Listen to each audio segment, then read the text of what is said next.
Shalom. Shabbat Shalom at that. We're going to look at answering the question that you had, which was Genesis, the 15th chapter, and the 16th verse. As always, we start with Colossians 3:17, and whatsoever I do in word or deed, do all by Hashem Mashiach Yahushua, giving thanks to the Most High and the Father by Hashem Mashiach Yahushua. So all that we do is say, it's going to be in the name of the Lord and Savior, going to the Most High. So we thank the Most High in the name of the Lord and Savior by Hashem Mashiach Yahushua for everything. He's worthy to be praised for everything. So the question is in Genesis, the 15th chapter, and the 16th verse. Let's look at that, see. Let's look at this and see if we get some understanding. So,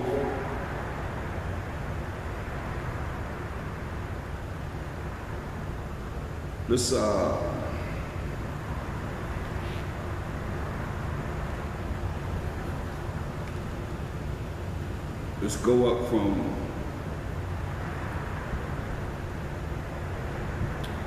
the fact that it's dealing with Abram, whose name was changed to Abraham, who was our first forefather. Abraham, most of the power of Abraham, Isaac, and Jacob. So let's go up to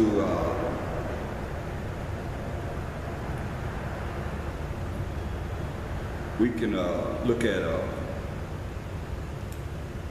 Genesis 15:1. It says, after these things, the word of the Most High came unto Abram in a vision, saying, fear not, Abram, I am thy shield and thy exceeding great reward.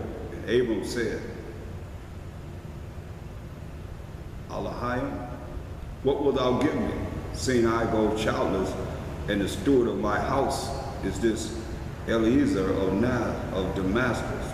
And Abram said, behold, to me thou hast given no seed, I have no children, and lo, one born in my house is mine heir.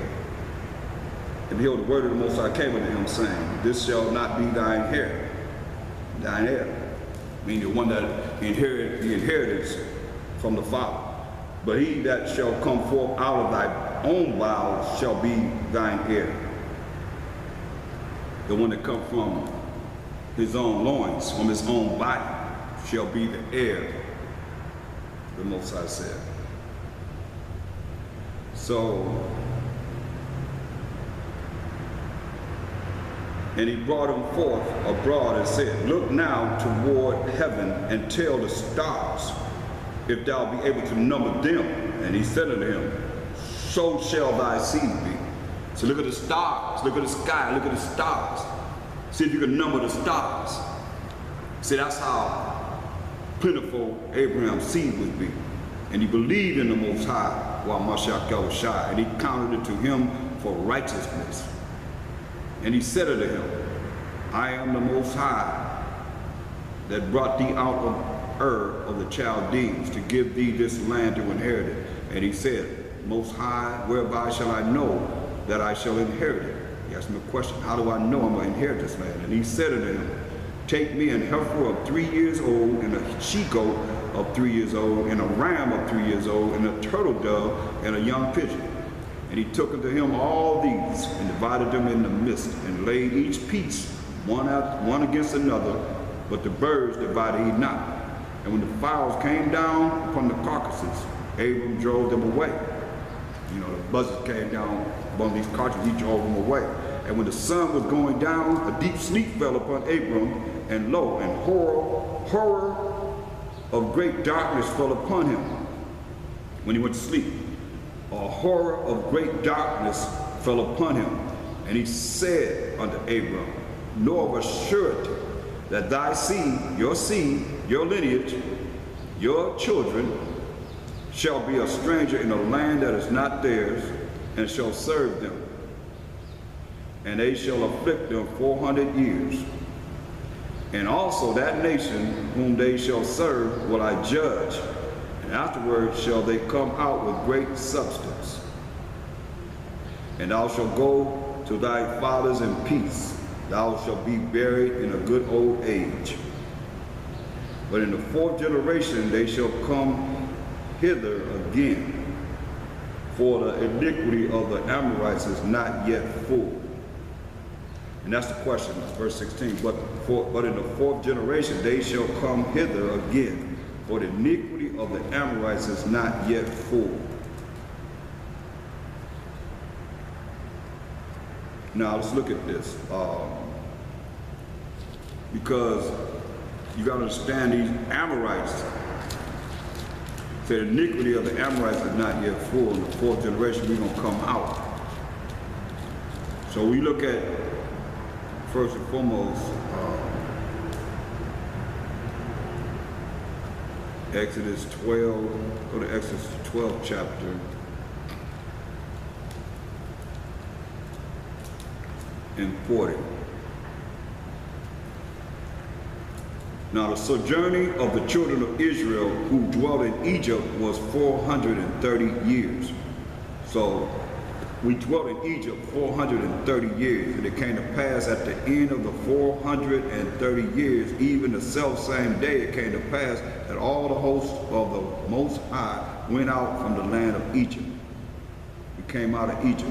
It is a night to be much observed unto the Most High for bringing them out from the land of Egypt. This is that night of the Most High to be observed of the children of Israel in their generations, which we honor with the Passover.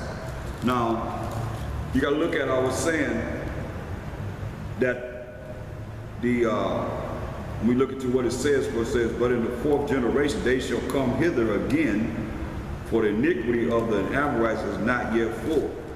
That's why when you look at Deuteronomy, the 7th chapter, you're going to see that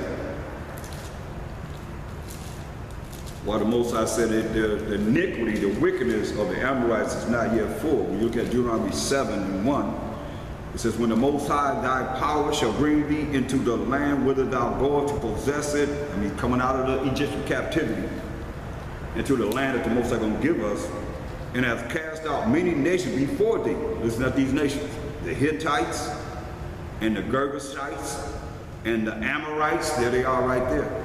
The Amorites, that's what we're looking at. The Amorites, and the Canaanites, and the Perizzites, and the Hittites, and the Jebusites, 7 nations greater and mightier than thou. So the Amorites are amongst these nations that the Most High had to cast out. And when the Most High thy power shall deliver them before thee, thou shalt smite them and utterly destroy them. Thou shalt not make no covenant, no contract or agreement with them, nor show mercy unto them. Neither shalt thou make marriages with them. Thy daughter shalt thou not give unto his son. These are Hamites. To his son, nor his daughter shalt thou take unto thy son.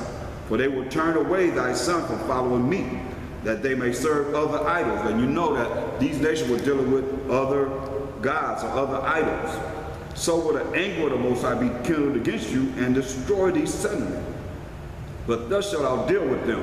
Ye shall destroy their altars and break down their images and cut down their groves and burn their graven images with fire.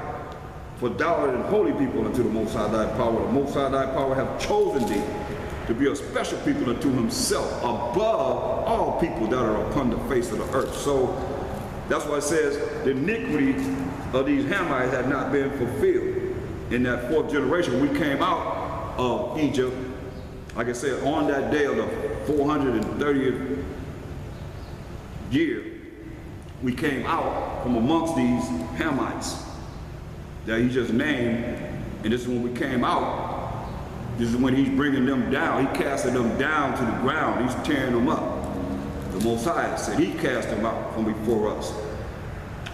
Deuteronomy 7:3, neither shall thou, verse 1, it says, when the Most High thy power shall bring thee into the land whither thou goest to possess it, and hast cast out many nations before thee, the Hittites and the Girgashites and the Amorites, right there, and the Canaanites and the Perizzites and the Hittites and the Jebusites, 7 nations greater and mightier than thou. That's why the Most High, by Shem Mashiach, cast them out before us. He brought them down because they were in the land that he was giving us, the land of Canaan, the land of Israel. Look at 1 Kings 21. 1 Kings 21.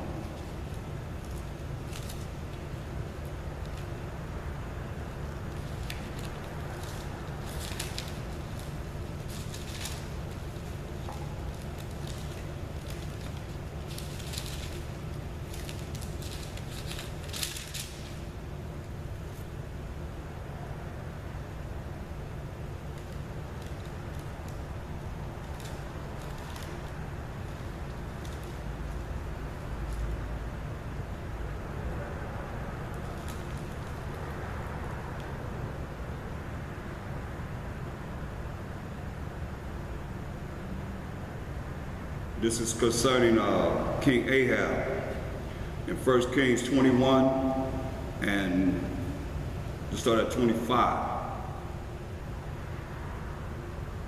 But there was none like unto Ahab, which did sell himself to work wickedness in the sight of the Most High, whom Jezebel his wife stirred up. And we know about Jezebel. They call out you women Jezebel whenever you look a certain way and act a certain way. But King Ahab, he was dealing with wickedness in the sight of the Most High, whom Jezebel, his wife, stirred up. Verse 26 is key. And he did very abominable in following idols, according to all things as did the Amorites, whom the Most High cast out before the children of Israel. See? That's why it's saying the Amorites' wickedness had not been fulfilled until the Most High cast their butts out of that land. Because they had like the land, they had a lot of the land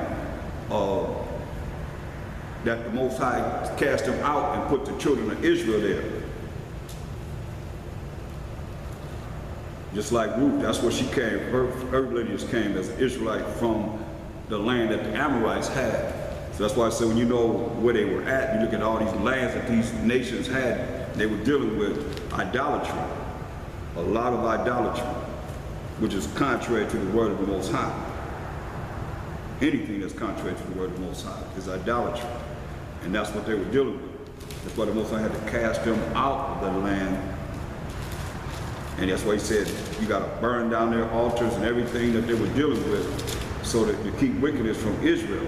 So we wouldn't be able to be involved with that. Just like you look at now, here we are involved with all this madness of that these nations have set up to keep us destroyed for lack of knowledge, not knowing who we are, not having a clue, telling everybody we're Gentiles and so forth. We're them. So in other words, you have taken on the understanding of being another nation. And we the children of Israel. We're the children of Israel, but we done took on these nations' identities. Let them tell us who we are. So I got 48 different identities of who we are.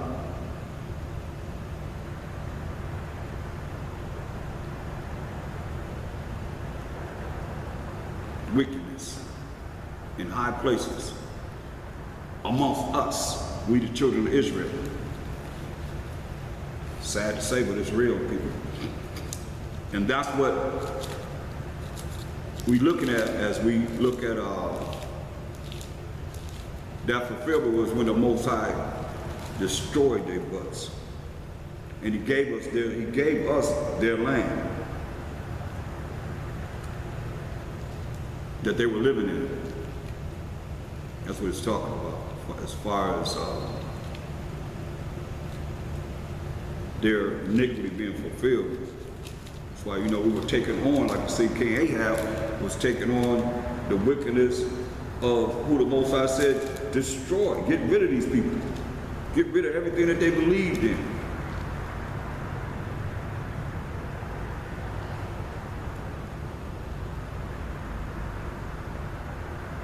Why? Because look, 1 Kings 11:1, concerning King Solomon. But King Solomon loved many strange women, together with the daughter of Pharaoh, women of the Moabites, Ammonites, Edomites, Zidonians, and Hittites, of the nation concerning which the Most High said unto the children of Israel, ye shall not go in to them. You're supposed to have intercourse with these people. It says, neither shall they come in unto you. You're supposed to let them in unto you. For surely they will turn away your heart after their gods, after their idols. Solomon clave to these in love. See? That's why he failed. Because the Most High said they would turn your mind away from him. That's why he said he got rid of these nations. But at the same time, we went in there, and Israel always was looking at what somebody else was doing and trying to follow behind them. When the Most High told us in Jeremiah 10:2. Thus said the Most High, learn not the way of the heathen, and be not dismayed at the signs of heaven, for the heathen are dismayed at them. See? For the custom of the people are vain. See? So, because of Psalms 96:5. That's why I say all the things that they were going to do had not been fulfilled. Psalm 96:5. For all the gods which are idols, all the gods of the nations are idols, but the Most High made the heavens, because they believe in things that the Most High made in the sky, in the ozone layer, in the firmament, the stars, and the moon, and the sun, and so forth. That's what they believe in. But we're not supposed to do that. We're not supposed to be dealing with that at all.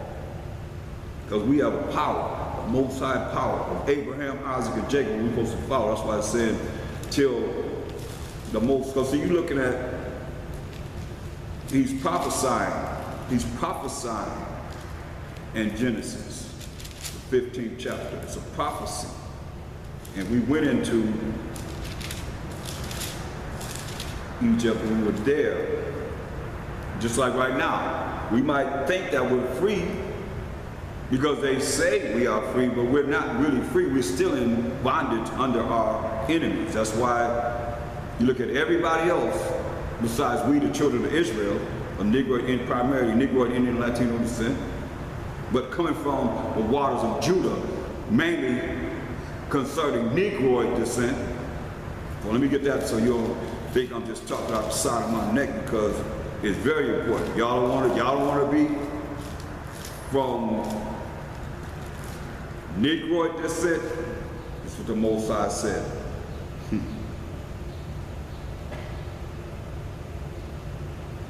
In Isaiah 48:1, hear ye this, O house of Jacob, who live in a house family, O family of Israel,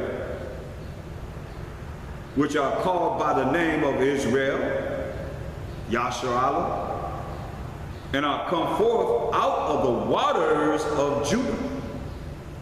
So he said, hear ye this, O house of Jacob, which are called by the name of Israel, Yasharallah, and are come forth out of the waters of Judah,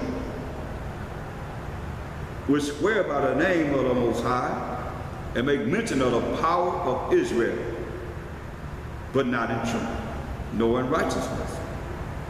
See?